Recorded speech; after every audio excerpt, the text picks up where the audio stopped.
আসসালামু আলাইকুম। আজকে কথা বলবো যে অন্ডকোষ ছোট বড় নিয়ে। অনেক সময় দেখা যায় যে শিশুদের একটি অন্ডকোষ বড়, একটি অন্ডকোষ ছোট।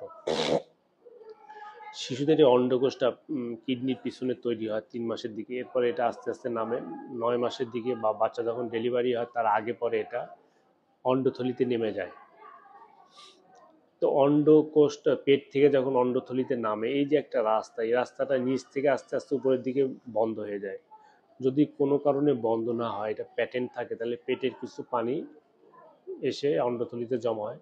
তখন এই অন্ডথলিটা খোলা থাকে, তখন দেখা যায় মনে করবে যে মা বাবা যে একটা অন্ডকোষ তার বড় আর একটা অন্ডকোষ ছোট। এই অন্ডকোষের যে কমিউনিকেশন, যে নালীটা দিয়ে পানিটা আসে পেট থেকে, এই নালীটা যদি আস্তে আস্তে চিকন না থেকে মোটা হয়ে যায়, তখন দেখা যায় যে পেটের নাড়িয়ে চলে আসতে পারে। তখন কিন্তু হার্নিয়া তৈরি হয়। আবার দেখা যায় যে অনেক সময় যে এই পানিটার অন্ডকোষের যে যে নালীটার কথা বললাম, নালীটা নিচ থেকে এবং উপর দিয়ে বন্ধ হয়ে গেছে, মাঝখানে পানিটা আটকে আছে। সেই ক্ষেত্রে কিন্তু এটা অপারেশন করে ফেলা লাগবে।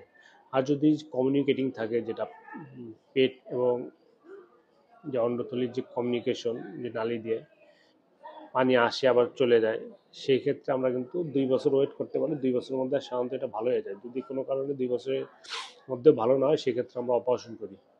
আর যদি কোনো কারণে হার্নিয়া হয়ে যায়, যে যেমন ওটা এত ওয়াইড হয়ে গেছে যে ওখান দিয়ে পেটের নাড়িগুলো চলে আসছে, তাহলে কিন্তু এটা অ্যাজ আর্লি অ্যাজ পসিবল এটা অপারেশন করা লাগবে। এটা হলো এক ধরনের ইলেকটিভ এমার্জেন্সি অপারেশন।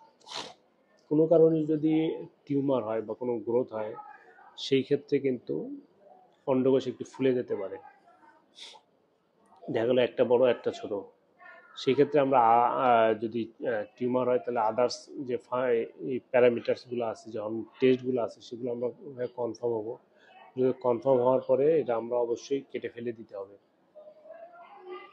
তো এই যে অন্ডকোষ ছোট বড় থাকলে অবশ্যই আপনারা ডাক্তারের কাছে যাবেন, কারণ এটা কী ধরনের সমস্যা ডাক্তার সরাসরি দেখে বলতে পারবে।